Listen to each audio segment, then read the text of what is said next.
esos elementos vienen a constituirse en una unidad indivisible, que a la ausencia de uno de ellos, ¿verdad?, no constituye delito, ¿no? Repito, la ausencia de uno de ellos no hay delito, hace que no haya delito, ¿no? Entonces ahora estamos hablando de la ausencia de la acción, es decir, si no va a haber acción, no va a haber delito, ¿no? Porque la acción, como lo ha manifestado Felipe Crispigni, ¿no?, Francesco Antolisi, entre otros, la acción no es otra cosa más que la conducta, ¿ya? El comportamiento relevante penalmente, ¿no? Y si queremos llamarlo también acción, ¿no? Es un elemento fundamental para que se pueda configurar el delito, ¿ya? Y la conducta, la acción, ¿no?, o comportamiento, como quieran llamarlo, estos elementos como la acción, conducta o comportamiento, ¿verdad?, ha sido objeto de estudio de varias escuelas, ¿no?, de varias teorías, corrientes, como la causalista, la finalista, la teoría de la imputación objetiva. Contemporáneamente ya nos estamos adentrando ya a la teoría de la imputación objetiva, como vamos a ver, ¿no?, posteriormente en qué consiste esta teoría, que contemporáneamente ya se ha adoptado en la mayoría de las legislaciones, y se ha resuelto casos, ¿no?, con la teoría de la imputación objetiva, porque esta teoría, esta corriente es contemporánea, ¿no? Ahora bien, hemos hablado en la clase anterior de la ausencia de acción, ¿no?, la ausencia de acción. Entonces hemos dicho que efectivamente, ¿verdad?, puede ocurrir de que no haya acción en una determinada conducta o comportamiento penal o acción, como queramos llamar, ¿no? Y entre ellos son la fuerza irresistible, primero; segundo, habíamos manifestado, movimiento reflejo; y tercero, lo que es los estados de inconsciencia, ¿no? Habíamos hablado. Estamos repasando un poquito rápidamente antes de transar al otro tema. Entonces, la fuerza irresistible, ¿no?, habíamos manifestado, son aquellas condiciones de fuerzas provenientes del exterior, ¿no?, que actúan materialmente sobre la persona, sobre el agente, ¿ya? De tal forma que la persona o el agente, ¿ya?, materialmente está impedido, ¿ya?, de manifestar, ¿no?, su voluntad, ¿no? Prácticamente su voluntad se encuentra anulada, ¿no?, en cuanto refiere en la fuerza irresistible, ¿no? O en su caso, si no se encuentra anulada, al menos se encuentra reducida, dependiendo de qué tipo de fuerza irresistible, ¿no?, se configure en un caso concreto. En la clase anterior habíamos hablado de la fuerza irresistible bis absoluta, llamada también fuerza irresistible bis física, ¿no? O en su caso, de la fuerza irresistible bis compulsiva, llamada también bis moralis, ¿no? Son dos tipos de fuerzas, ¿no?, que puede provenir del exterior, ¿no?, del exterior fundamentalmente, ¿no? Y bueno, le habíamos dicho también en la clase anterior que la fuerza física bis absoluta, ¿no?, la fuerza irresistible bis absoluta, ¿no?, el agente, ¿verdad?, ¿no?, se anula, en el agente se anula completamente la manifestación de voluntad, ¿ya?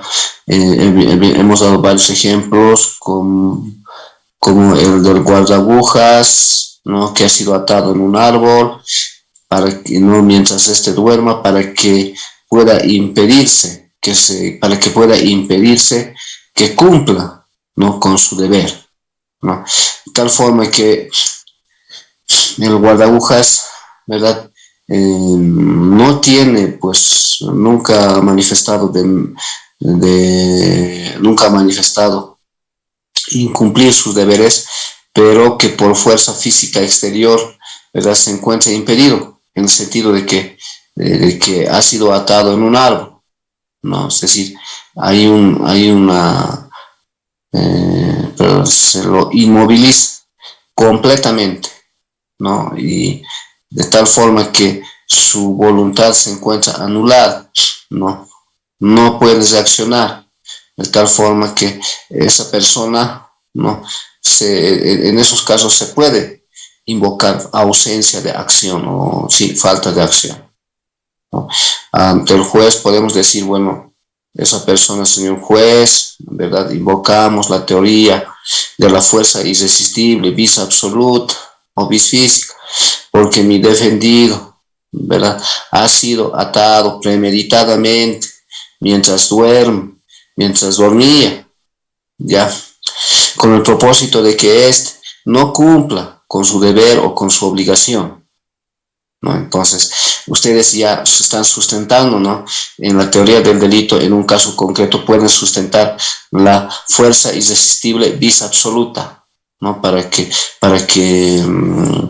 pueda ser, para que pueda estar exento de toda responsabilidad penal, ¿no?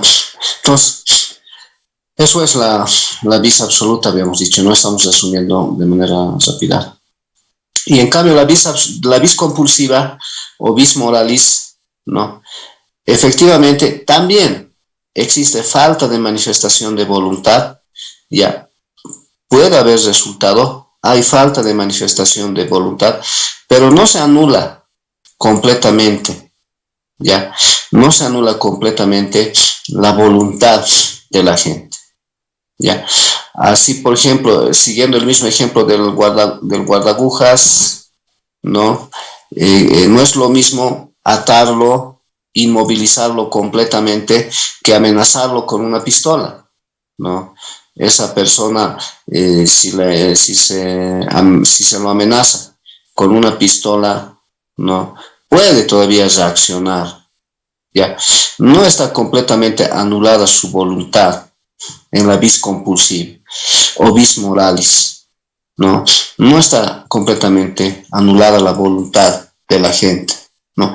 Por lo tanto, la doctrina dice, en estos casos no podemos invocar para nada, ¿ya?, la ausencia de acción, ¿no? Simplemente en estos casos de la vis compulsiva podemos pelear, podemos luchar por una atenuante, ¿ya?, para reducir su culpa, ¿no? Podemos decir, señor juez, vamos a invocar fuerza irresistible, vis compulsiva, ¿no? ¿Y esto para qué? Para reducir su responsabilidad, porque en realidad en la vis compulsiva no está anulada completamente su manifestación de voluntad, ¿no? Entonces, ¿cómo podemos eximir de responsabilidad, ¿no? Ahí no podemos aducir ausencia de acción, ¿no?, como en la vis absoluta o vis física, ¿no? Entonces, por eso estamos haciendo esta diferencia, ¿no? Hemos dado el ejemplo de un padre de familia que es obligado a matar a otra persona, ya, porque su familia está en peligro, ha sido objeto de secuestro, ¿no? Y le han dicho que si no va a matar a esa persona, su familia va a sufrir las consecuencias. Vis absoluta, vis compulsiva.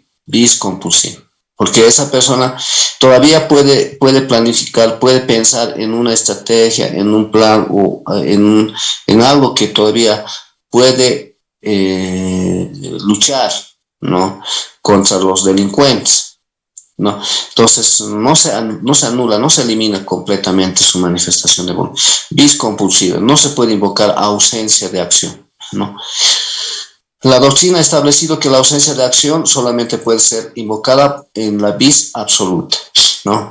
Ahora bien, también los estados pasionales, ¿no?, el arrebato, la desesperación, también son considerados, ¿no? De alguna manera se reduce la manifestación de voluntad en un estado pasional, por ejemplo, ¿no?, en el cual la persona, ¿no?, por motivos no pasionales, ¿no?, pierde ¿no? La manifestación de voluntad, se reduce su manifestación de voluntad. O sea, que una persona, que el esposo sorprenda a su esposa, ¿no? En un estado de infidelidad, ¿no? En ese momento, ¿verdad? Va a haber pues un estado pasional donde se va a borrar, se va a eliminar relativamente, ¿no? La manifestación de voluntad. En esos casos no se va a eliminar completamente, ¿no? Con la vista absoluta, sino relativamente. Por lo tanto, no se puede invocar estados pasionales, ¿no? La desesperación, el miedo, el arrebato, ¿no? Manifestando vista absoluta, sino simplemente para reducir, para atenuar, ¿no? La sanción o la pena.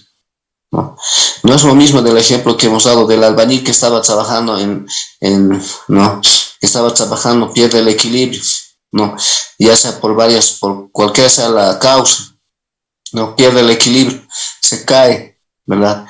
Y cae encima de su compañero, causándole lesiones, tal vez la muerte, ¿no? Entonces ahí sí, porque en realidad no ha habido manifestación de voluntad, ¿verdad? Estaba completamente, ¿no? Anulada su voluntad porque por el principio de la gravedad no podía controlar ya la caída, ¿no? Entonces, ¿qué responsabilidad le podemos dar? No había de otra, ¿no? Entonces se puede invocar en esos casos, ¿no? Por ejemplo, ¿no? Cuando uno por fuerzas exteriores no puede controlarse, se encuentra eliminada el autocontrol, habíamos manifestado. En esos casos no se puede invocar la ausencia de acción. Ahora bien, también hemos hablado la clase anterior de otro elemento que es movimientos reflejo, ¿no? Hemos dicho que el ser humano por naturaleza, por instinto, tiene movimientos reflejos, ¿no? Son movimientos automáticos, ¿no? Que es propio de los seres humanos, ¿no? Por factores instintivos, miedo, etc., ¿no? Y esos factores o movimientos reflejos también pueden ser causa de falta de acción, ¿no? Porque proviene de un estímulo o del mundo exterior, ¿no? Hemos dado varios ejemplos de los movimientos reflejos, ¿no? Porque la persona prácticamente realiza un movimiento incluso inconsciente, ¿no? Incluso inconsciente. Un grupo de jóvenes van a excursiones, ¿no? De excursiones, y hay una señorita que está preparando, tal vez haciendo una parrillada, ¿no? Estaba manipulando instrumentos contusos hasta que un joven viene y quiere hacerle una broma, ¿no? Agarra un agua helada y lo echa, ¿no? Y prácticamente esa persona reacciona mediante movimientos reflejos, rápido, espontáneamente, por instinto, ¿no? Porque se ha asustado, ¿no? Se ha asustado y, ¿no? Le produce una lesión, ¿no? Al que le ha gastado la broma, ¿no? Y ahí habrá existido manifestación de voluntad para que esa persona le haya inferido un daño con un arma blanca, punzocortante, dependiendo de las circunstancias. ¿Habrá existido manifestación de voluntad? No.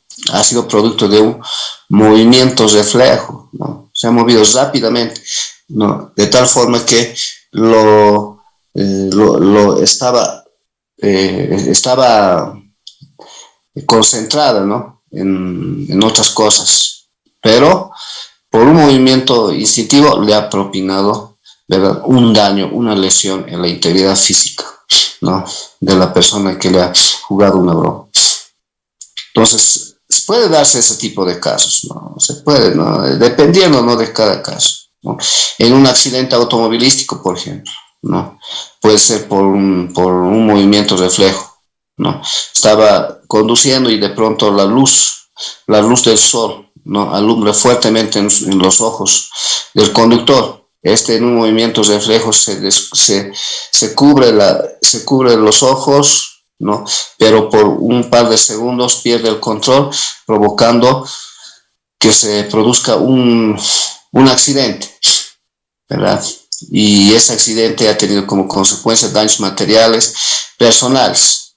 Ahí está, ¿ve? Movimientos reflejo, ¿no? En determinados casos, ¿no? Cada caso es un caso concreto. Posteriormente hemos hablado también de estados de inconsciencia. Estados de inconsciencia, hemos hablado de los más utilizados, el sueño, ¿no? La embriaguez, ¿no? Y entre otros aplicables raramente la hipnosis, el sonambulismo, pero el más utilizado sueño y embriaguez, ¿no? Los más utilizados en la realidad. Sueño, hemos dado el ejemplo, ¿no? De la señora que se durmió encima de su bebé por estado de inconsciencia, ¿no?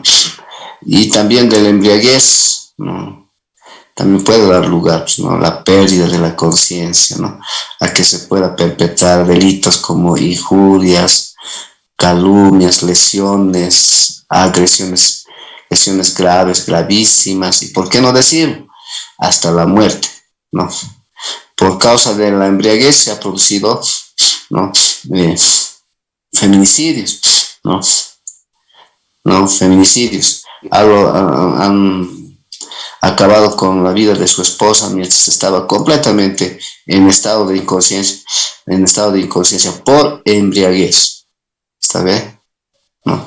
Claro que ahora con la ley 348 no, ya no se puede alegar, ¿no? Feminicidio por estar en estado de embriaguez, ¿no? Por emoción violenta, ¿no? Ya porque se ha modificado ahora ya la norma, la 348. En ese caso, ¿no? En ese caso. Ahora, en lo que refiere en otros casos, ¿no? La embriaguez todavía se puede invocar la falta de acción, ¿no? Por embriaguez, ¿no? A no ser que se demuestre, habíamos dicho en la clase anterior, la existencia de actio liberae in causa. El actio liberae in causa significa libres en causa, ¿no? Pero determinados en su fin. ¿Esto qué quiere decir? ¿Ya? Esto quiere decir que una persona se embriaga premeditadamente, ¿no? Para liberar la causa, para que no haya causa, ¿no? Libres en causa, o sea, es decir, ausencia de acción por embriaguez. Pero sin embargo, cuando estaba consciente, ¿no? Cuando estaba lúcido, ¿no? Determina las finalidades, ¿no? De tal forma que para eludir la acción de la justicia, ¿verdad? Se embriaga, ¿no? Puede ser, por ejemplo, que en una fiesta una persona encuentra a su enemigo, ¿no? Y lo vea y le diga, bueno, a este le voy a lesionar, pero antes voy a embriagar. ¿Está bien? Cuando estaba sano se ha determinado los fines, cuando estaba consciente se ha determinado los fines, pero no ha establecido que embriagarse, ¿no? Embriagarse para que se pueda liberar de la causa, actio liberae in causa, ¿no? Y eso puede ocurrir, ¿no? Vamos a ver más adelante cuando hablemos de la culpabilidad con mayor detenimiento de esta temática de la actio liberae in causa, ¿no? Cuándo procede, en qué circunstancias se puede utilizar, todo ello. Bueno, jóvenes, ahí hemos quedado, ¿no? Ahora vamos a hablar del tema número 16, la teoría finalista de la acción. Ya. Esta teoría es una teoría que está vigente en nuestra legislación. Ya. La legislación boliviana ha adoptado la teoría finalista y algunas legislaciones, la mayoría de las legislaciones latinoamericanas, todavía siguen con la legislación, con la teoría finalista. Ya. No así que en otras legislaciones como la europea ya se está manejando ya la teoría de la imputación objetiva, la teoría funcionalista se está manejando, ¿no? Y en la anterior legislación, ¿no? Nuestro código penal, nuestro código penal específicamente aquella que había sido sancionado por Hugo Banzer Suárez, ¿no? Nuestra anterior legislación del 1 de diciembre de 1972, ¿no? Estaba aplicando la teoría causalista, ¿ya? Y vamos a explicar por qué, ¿no? Más adelante, ¿no? Pero ahora, si revisamos nuestro código, específicamente el artículo 14 del Código Penal, ¿no? Estamos adoptando la teoría finalista de la acción, ¿no?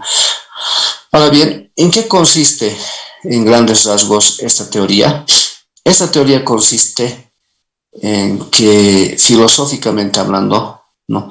Se refiere que existen realidades ontológicas, ya, preestablecidas, ya, predeterminadas, ya, y que esas realidades ontológicas, ¿verdad?, no pueden ser, ¿no?, reguladas, ya, reguladas por el legislador. Solamente algunas de ellas, no todas, ya. Entonces, y esas realidades ontológicas están relacionadas siempre, ya, con la conducta humana, ya. Y la acción humana, ¿verdad?, siempre va a ejercer, dice esta teoría, una actividad final, ¿no?, de carácter finalista, ya, de carácter finalista, ¿no? Es decir, la conducta humana, en términos claros, ya, siempre va a tener un acontecer final y no solamente causal, dice, ¿no? El carácter final de la acción del hombre es una realidad, ya, es una realidad ontológica, ya, porque no puede haber conducta sin finalidad, ya. Pero lo que a nosotros nos interesa estudiar en la teoría finalista es aquellas conductas finales de relevancia penal, ¿no? Efectivamente, el ser humano puede realizar una serie, un vasto, ya, un conjunto de conductas finales, pero que no tengan relevancia jurídica, ¿no? Entonces, pero a lo que a nosotros nos interesa, aquellas conductas finales, pero de relevancia penal, eso es lo que nos interesa, ¿ya? Porque todo ser humano siempre va a tener, dice esta teoría, una actividad final, eso es indiscutible, dice, ¿ya? Porque toda actividad humana está dirigida conscientemente a la consecución de un fin, ¿no? A la consecución de un fin, ¿ya? La conducta humana es vidente, ¿ya? En cambio, lo que proponen los causalistas, dice, la conducta humana es ciega. Para los causalistas, la conducta humana es ciega. Para los finalistas, la conducta humana es vidente, ¿no? Vamos a explicar detalladamente por qué la diferencia, ¿no?, de esos dos principios filosóficos que maneja cada uno de las corrientes, ¿no? Ahora bien, para los finalistas ya tiene que existir dos fases fundamentales, ¿ya? La primera fase es la fase interna de la conducta humana y la segunda fase es la fase externa, también, como es lógico, de la conducta humana, ¿ya? Toda conducta humana siempre va a tener estas dos fases, ¿ya? La interna y la externa, ¿ya? Entonces, porque entre estos dos elementos va a existir, en realidad, que se configure el delito como tal, porque ya les he dicho en las clases anteriores, ¿no? El mero pensamiento, los meros deseos, ¿no? O en su caso, los propósitos o los fines que haya previsto la gente del delito por sí solo, no es punible, sino la materializa, ¿ya? Tiene que materializar, ¿ya? Entonces, la doctrina finalista toma en cuenta también esos dos elementos, ¿no? Primer elemento, la fase interna. Segundo elemento, la fase externa del delito, ¿no?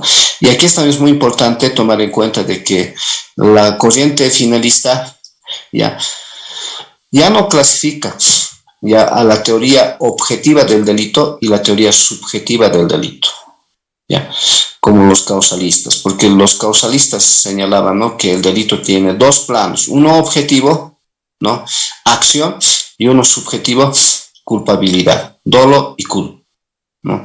Así que, ¿no? En cambio ahora, ¿no?, los finalistas eliminan esa clasificación, ¿no?, del delito objetivo y del delito subjetivo, ¿no? Eliminan, ¿no? Y simplemente para los causalistas, ¿no?, existe solamente el delito desde un punto de vista, ¿verdad?, objetivo, ¿no? Y no así como los causalistas, ¿no? Entonces vamos a explicar, ¿no?, detalladamente, no se preocupen, estamos dando un adelanto ya de los avances de las corrientes, tanto causalista como finalista, ¿no? Pero, a ver, nos detendremos a la corriente finalista, ¿no? Les decía que hay dos fases, la fase interna, la fase externa. En la fase interna, señalan los finalistas, ¿verdad?, es la fase de la esfera del pensamiento, ¿ya? Por excelencia para los finalistas, ¿no?, el pensamiento, ¿no? ¿Por qué? Porque tiene que anticiparse, ¿no? El primer elemento que tiene que concurrir en una conducta siempre es proponerse un fin, ¿no? De ahí el nombre también, ¿no?, corriente finalista, teoría finalista, ¿no? Ese es el primer elemento fundamental de la conducta, proponerse el fin. Y eso es una realidad óntica, dice, pues, ¿no?, filosóficamente hablando, ¿no? Entonces, ese es el primer elemento, tiene que proponerse un fin, ¿no? Y una vez que se haya propuesto un fin, ¿no?, el agente del delito, ¿no?, va a seleccionar como segundo elemento de la fase interna, va a seleccionar los medios necesarios para la perpetración del hecho criminal, ¿sí? ¿Cuáles son esos medios necesarios, ¿no?, que los denomina también factores causales, ¿no?, en la doctrina, ¿no?, los finalistas, ¿no? Entonces, en términos más concretos, ¿no?, los finalistas refieren que primero el ser humano, antes de perpetrar el hecho criminal, tiene que proponerse un fin, un propósito, ¿ya? En segundo lugar, tiene la posibilidad de poder elegir cuál ha de ser el medio o los medios que va a utilizar para la perpetración del hecho criminal. ¿Está bien? Y el tercer elemento que proponen también los finalistas es que el agente del delito incluso va a analizar los efectos concomitantes, ¿no? Es decir, los efectos concomitantes. Es decir, el agente incluso va a poder analizar el pro, la contra, ¿no?, de cómo va a poder materializar, ¿no?, la acción criminal, efectos concomitantes, ¿no? Entonces, esos son los elementos fundamentales, ¿no? Y el segundo elemento, la fase externa, ¿ya? La fase externa ya hemos manifestado, ¿no? La fase externa para los finalistas es, ¿no?, que, en primer lugar, que el agente del delito se haya propuesto una finalidad, ya en segundo haya es elegido o haya escogido los medios para perpetrar el delito, los efectos concomitantes, va a llegar a realizar, ¿no? Al mundo de la realidad, ¿no? Por eso se llama efectos externos, todo lo que se ha propuesto, ¿no? El agente del delito. ¿Está bien? Entonces, a partir de ahí, ya, entonces esa conducta se va a considerar, ¿no? Delito a partir de que se haya materializado tanto la fase interna como la fase externa, ¿no? Recién se vaya a considerar delito, ¿no? Porque ya va a dar lugar en el mundo real, ¿no? Todo lo que se ha propuesto, ¿no? El agente del delito, ¿no? Entonces, recién se puede considerar una conducta final, ¿no? Dicen los finalistas, ¿no? Entonces, a ver, vamos a dar un ejemplo, el mismo ejemplo que ha dado, ¿no? Hans Welsing, ¿no? Hans Welsing ha dado el ejemplo de que A y B, ¿no? Pretenden robar a X, ¿no? Bueno, estamos dando el ejemplo de Hans Welsing, ¿no? Para explicar su teoría finalista. A y B pretenden robar a X. Ya, entonces ahí ya se ha trazado la finalidad de robar, apropiarse un bien mueble ajeno. Esa es la finalidad, ya, ¿no? Ya, y para ello, ¿no? Deciden reducirlo, ¿no? Reducirlo, ¿no? Hans Welsing dice, deciden reducirlo a la impotencia, ya, para que no pueda reaccionar, ¿no? Y una vez que A y B han reducido a X para robarlo a la impotencia, ¿no? ¿No? Él o los agentes del delito van a poder determinar los medios. ¿Cómo lo van a hacer? ¿Cuáles son los medios que van a utilizar, ya, para aturdir y para dejarlo inconsciente a la gente, a la víctima, ¿no? Y van a elegir un cinturón, ¿no? Primero, ¿no? Los medios, ¿no? Para la perpetración del delito. Van a elegir un cinturón, ¿no? Para atarlo en el cuello, ¿no?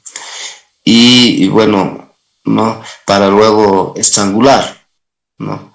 Pero sin embargo A y B reaccionan, es decir, a través de cuáles han de ser las consecuencias, ¿ya? De estrangularlo con un cinturón. Esos son los efectos concomitantes, es decir, lo que les acababa de mencionar, ¿no? Les decía, van a decir, bueno, si vamos a estrangularlo con un cinturón, ¿no? Podríamos producirle la muerte, ¿ya?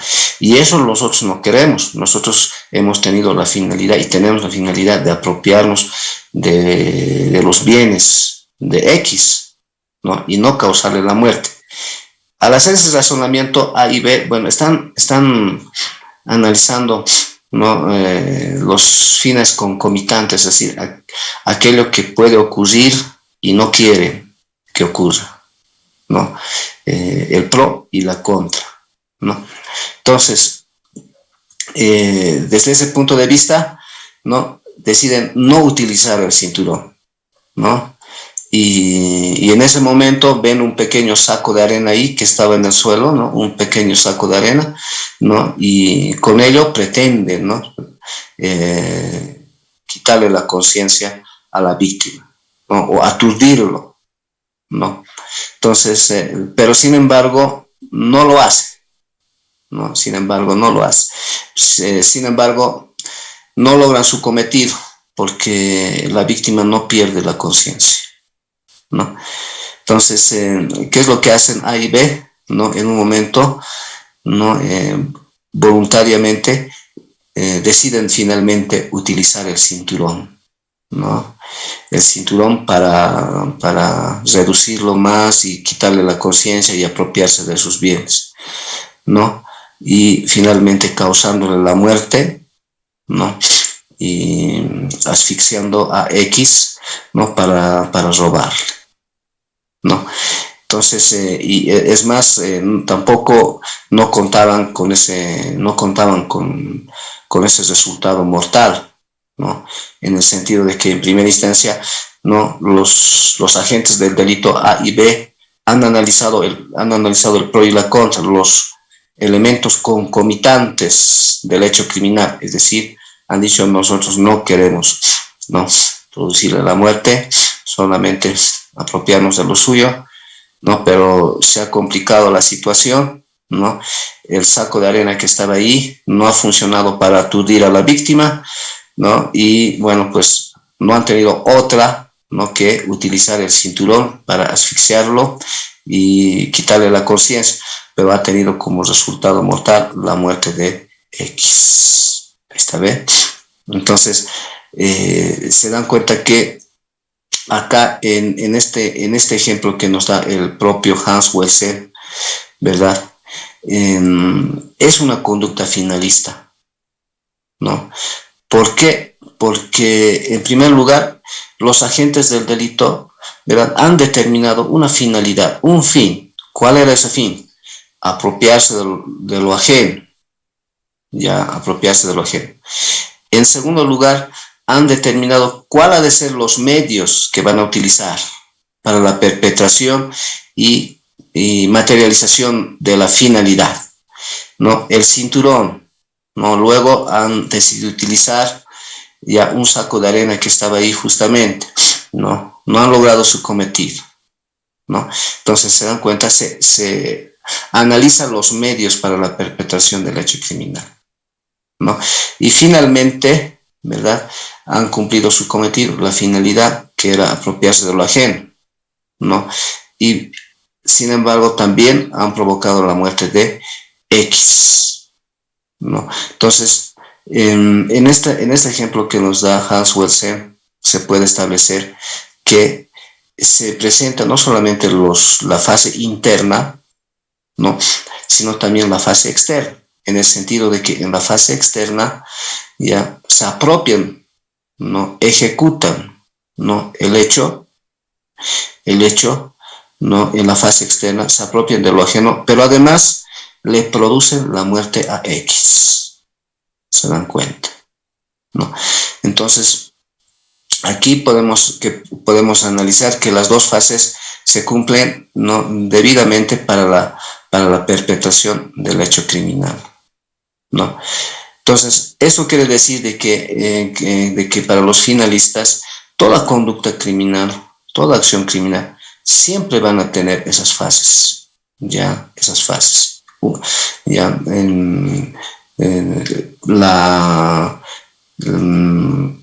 el establecimiento o en su caso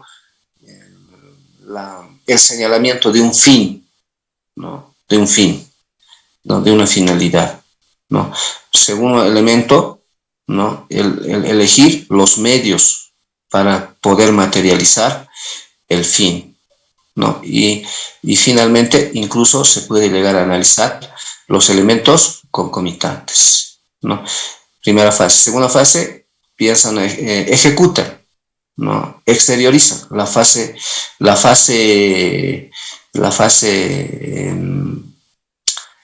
externa, ¿no? La ejecución del hecho, ¿no? Y con la ejecución del hecho se materializa la acción criminal, ¿no? Materializando así el fin, ¿no? Ahora bien, en este ejemplo claramente nos explica también Hans Wessel que no tenemos que confundir, dice, finalidad con voluntariedad, ¿ya? No es lo mismo finalidad que voluntariedad, ¿no? Porque la finalidad, ¿no? Es analizar ya las consecuencias de la conducta, es decir, el fin, que en el ejemplo que hemos dado, que es el de apropiarse del bien ajeno, robar, esa es la finalidad, ¿no? Pero la voluntariedad es aquel conjunto de movimientos corporales, ¿no? Y sus consecuencias, ¿no? Que pueden materializar, que se llegan a realizar para la consecución de un fin, ¿no? Son dos elementos completamente diferentes, ¿no? De tal forma que A y X, ¿verdad?, han materializado la voluntariedad en el momento de que, primero, de agarrar el cinturón, ¿no? Y voluntariamente han decidido no utilizar el cinturón, sino el saco de arena, ¿no? Pero luego se han complicado las cosas, han tenido que utilizar el cinturón. Esos son fases voluntarios, movimiento corporal, que son previos a la materialización de la conducta final, dice Hans Wells, ¿no? Entonces, por eso no podemos confundir, dice, el voluntariedad con finalidad, porque voluntariedad simplemente se refiere a aquel conjunto de movimientos corporales, ya, que van a dar lugar a la materialización del fin. En cambio, la finalidad ya es entendida como las consecuencias, ya, de ese conjunto de movimientos corporales que perpetra o realiza el agente del delito, ¿no? Son dos elementos completamente diferentes, ya. Así, por ejemplo, ya otro ejemplo que podemos dar y que también señala el propio Hans Kelsen es la de la enfermera y la del cazador, ¿no? Que también ya hemos dado, ¿no? Bueno, la enfermera que, bueno, ha suministrado, ¿no? Ha suministrado, ¿no?, pensando que era un medicamento, ¿no?, a su paciente, provocándole la muerte, ¿no? Bueno, en estos casos aquí ha habido actos voluntarios, movimientos corporales, ya, esos movimientos corporales, ¿no?, actos voluntarios que han sido previos, ¿no?, a la finalidad de la enfermera. ¿Cuál era la finalidad de la enfermera? Inyectar, curar, ¿no? Pero nunca ha tenido esa finalidad de reducir o acabar con la vida de su paciente, ¿no? Entonces, según Hans Welsen, los actos voluntarios vendría a ser que la enfermera, ¿verdad?, le suministra inyectable a la víctima, ¿no?, con el propósito de curar, ¿no? Entonces, ese conjunto de movimientos corporales que haya realizado la enfermera viene a ser el elemento voluntario o voluntariedad, ¿ya? Y el elemento fin o el fin último de la conducta vendría a ser inyectar, curar, ¿sí? Entonces ahí, ya les decía en las clases anteriores, no viene según la doctrina finalista, esa enfermera ya no vendría a ser culpable, ¿no? Porque la conducta final de la enfermera en realidad no era matar, sino inyectar, ¿no? Cosa diferente no pasa con la teoría causalista, ¿no? En cambio, la teoría causalista no toma en cuenta esa finalidad, ya, esa finalidad, el fin de la conducta. Por eso los finalistas llaman a los causalistas que la conducta que proponen los causalistas es ciega, ya. En cambio, los finalistas dicen la conducta que nosotros proponemos es vidente, ¿sí? Entonces, los causalistas, bueno, solamente tienen que analizar si ha habido voluntariedad, es decir, movimiento corporal, ¿no?, que haya dado lugar a la perpetración, ¿no?, del hecho de relevancia penal, ¿no? Solamente tienen que analizar los causalistas ese movimiento corporal, ¿no? Causa y efecto, los resultados del movimiento corporal, eso no lo van a analizar los causalistas, ¿no? No se preocupan de la finalidad los causalistas, ¿ya? Porque en realidad los causalistas dicen toda conducta siempre va a tener una finalidad, ¿ya? Los movimientos corporales no es otra cosa más que la realización, ¿no?, que la realización de la finalidad, ¿sí? Eso dice, ¿no?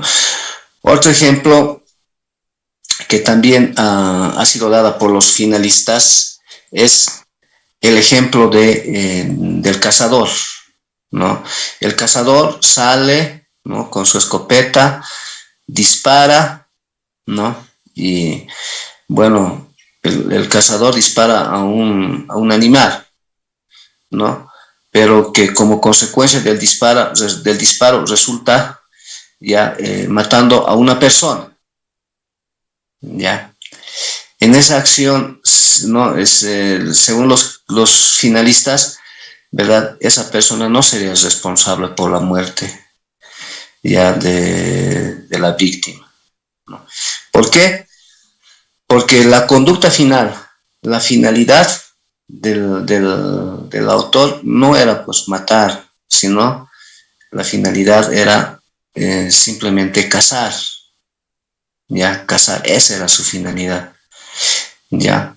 En cambio, los causalistas dicen, no señores, ha habido movimiento corporal, actos voluntarios, ¿ya? ¿Cuáles son los movimientos corporales? Movimiento corporal de levantar una escopeta, ¿no? Apuntar, el movimiento corporal de apretar el gatillo, ¿no? Y esa es la causa, ¿ya? Doctor. Y el efecto es la persona fallecida, la persona muerta. Doctor, buenas noches. Disculpe. Entonces, ha habido ¿no? Un resultado. Doctor Johnny. Hola, ¿me escucha? Sí, doctor, un favor, doctor, tenemos un examen y creo que hablo a nombre de todos los compañeros. Sé que nos den estos minutos, doctor, por favor, si podemos continuar la próxima clase, doctor. Ya, está bien. La próxima clase vamos a repasar entonces la teoría finalista. Bueno. Doctor, por favor, tenemos un examen. Ok, está bien. Para esta vez, doctor, por favor. Gracias. Ok, no, está bien, entiendo, comprendo. Sí, yo también he sido estudiante, he asistido a la universidad, etcétera, entiendo. Bueno, jóvenes, entonces la próxima clase. Muchas gracias, doctor. Hasta luego. Muchas gracias, doctor. Muchísimas gracias, doctor, por la ponderación.